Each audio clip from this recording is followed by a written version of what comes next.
The Nissan 400Z is coming down the pipeline, but how close is it really to launch?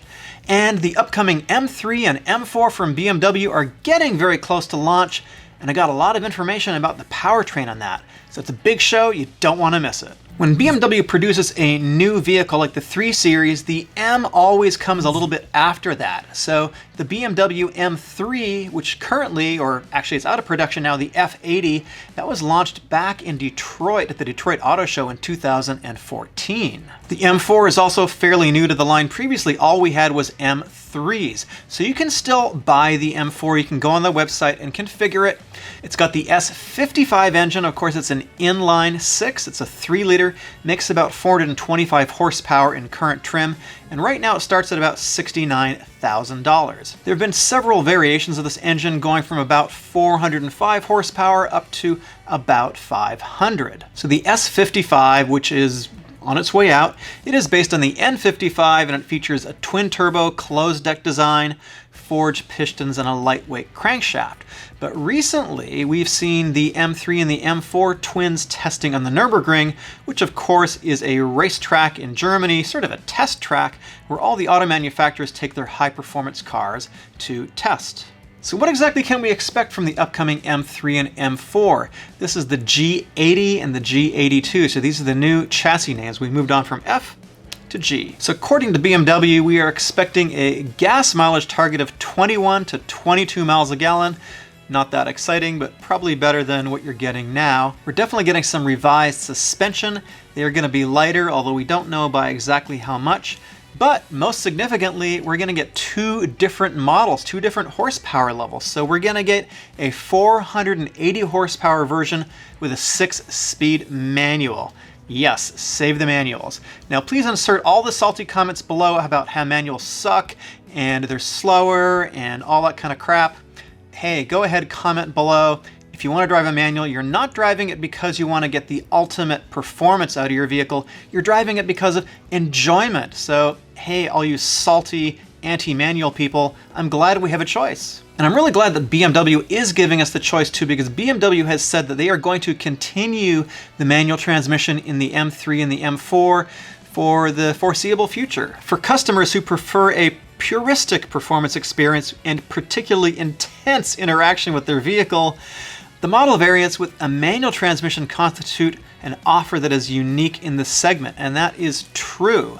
There are no other manual transmissions in the segment, although I guess the segment is kind of up for debate. You've got the Porsche 911, but that's not really in the segment. And then below that, in terms of coupes with a manual transmission and a lot of power, you've got the domestics like the Camaro and the Mustang, but are they really in the segment? Because their pricing is, quite different. The 911 is way above, the Mustang and Camaro are way below. So, maybe he's right. And I'm glad, as I said before, they are continuing to offer a manual. But what's really interesting, for the first time, as you know, BMW has sort of been pushing the M3 and the M4 up in the pricing category. So they've just been getting progressively less accessible for people. So now, for the first time, BMW is actually planning on delivering entry-level M3s and M4s sold as sort of pure driver's car. The internal code name for these, or the nickname, is the M3 Pure and the M4 Pure. And these are going to be more no-frills cars, back to basics, and they are only going to be available with the lower output engine, which is 480 horsepower, which is not too low, really. But they're also coming out with a 510 horsepower version, and that's going to have the 8-speed M Steptronic. That's a DCT transmission, and that's making more power than the current RS4 and RS5. Now, the 6-speed manual is only going to come with rear-wheel drive, but on the other hand, the more high horsepower version is going to be available with an all-wheel drive platform, and this is what Dirk Hacker of BMW has to say. On the other hand, with the competition versions of the new BMW M3 sedan and the new BMW M4 Coupe, we are addressing maximum dynamics in regards power development and transfer, initially with classic rear-wheel drive, and at a later date also in conjunction with the latest version of our four-wheel drive MX Drive. So they're going to start out with the two-wheel drive versions, and then for people who want to be able to do a little bit more, I guess, drag racing off the line, or perhaps driving in inclement weather, or even at the track, you're going to be able to get a four-wheel drive version, much like is offered in the M5 now. So what else can we expect from the upcoming M3 and M4, which have been anticipated for a little while now? So the current tire size on the M4 is 265/19 on the front, 285/19 in the back. BMW has said they are going to give us bigger tires, so they're actually tuning the chassis for bigger tires, and this should equate to definitely more grip. Again, we've got more power, so more grip is important too. They are also revising the suspension, and the car should have more downforce as well. They're also talking about the ability to configure the braking. So I'm not quite sure where that's going to go. That should be quite interesting. They're using something called integrated braking, and they also talked about updates to the traction control system.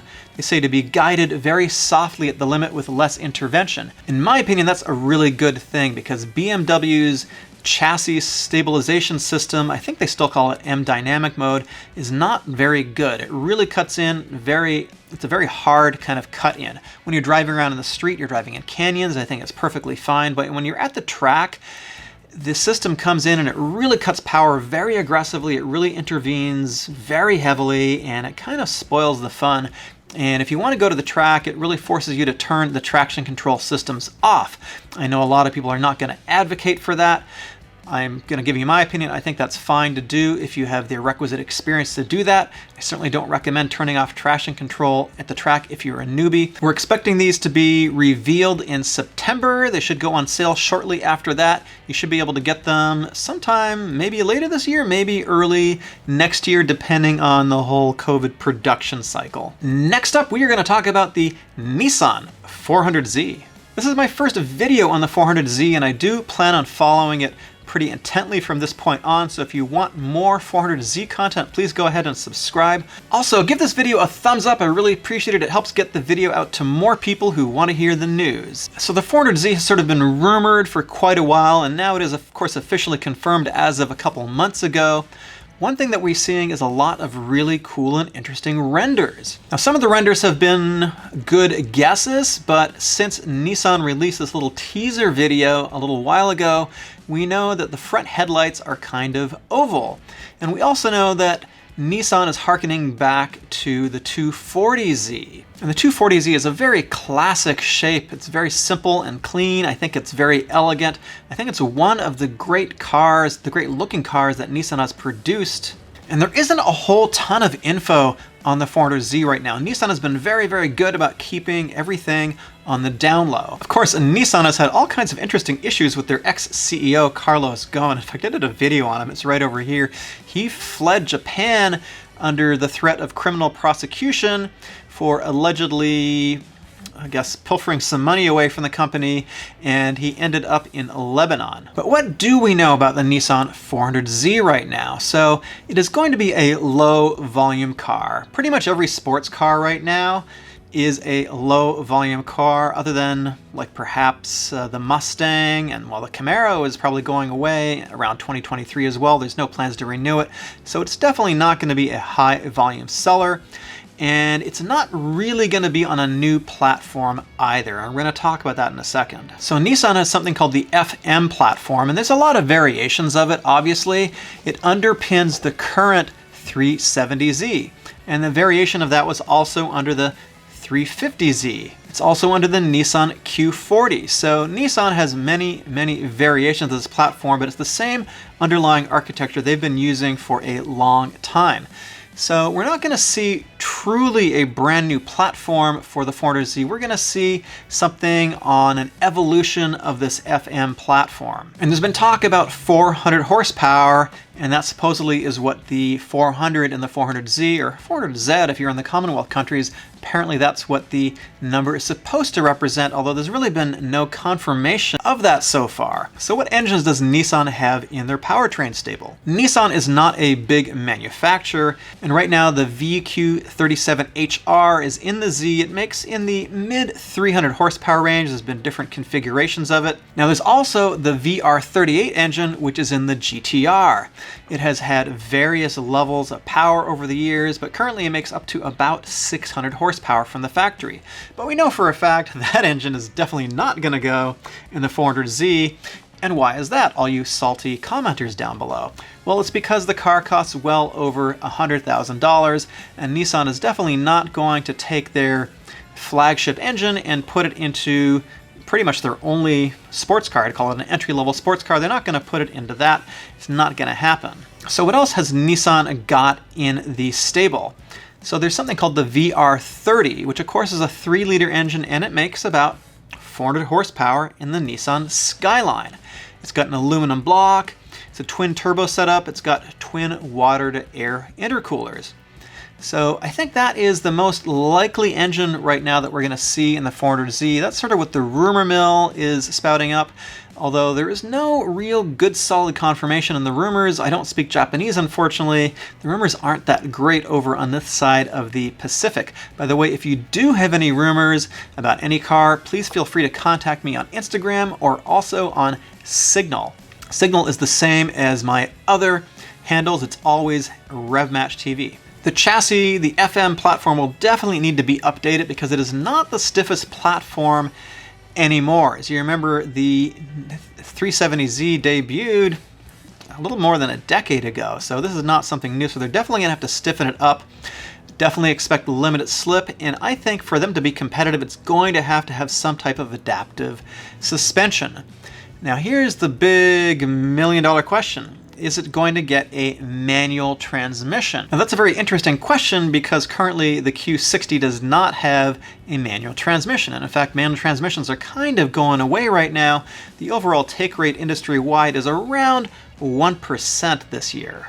Now I certainly hope for a manual transmission. That would be awesome, but I wouldn't exactly hedge my bets and put all my money down on black for a manual transmission because, as you know, Toyota recently launched the Supra as a 2020 model, and it only has an automatic transmission in it. Now there is a rumor that just popped up today, apparently from a Japanese magazine, that the upcoming Supra, apparently for next year, there will be a variation with a manual transmission. How much credence do I give that rumor? Actually, I think that's fairly likely given what I know, and I know some Toyota insiders. I know they've been testing it.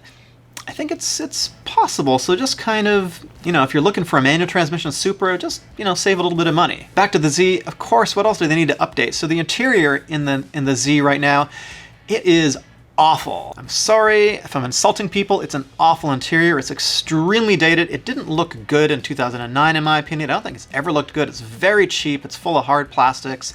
There's a lot of vibration in it. It is not a high quality interior by any stretch of the imagination.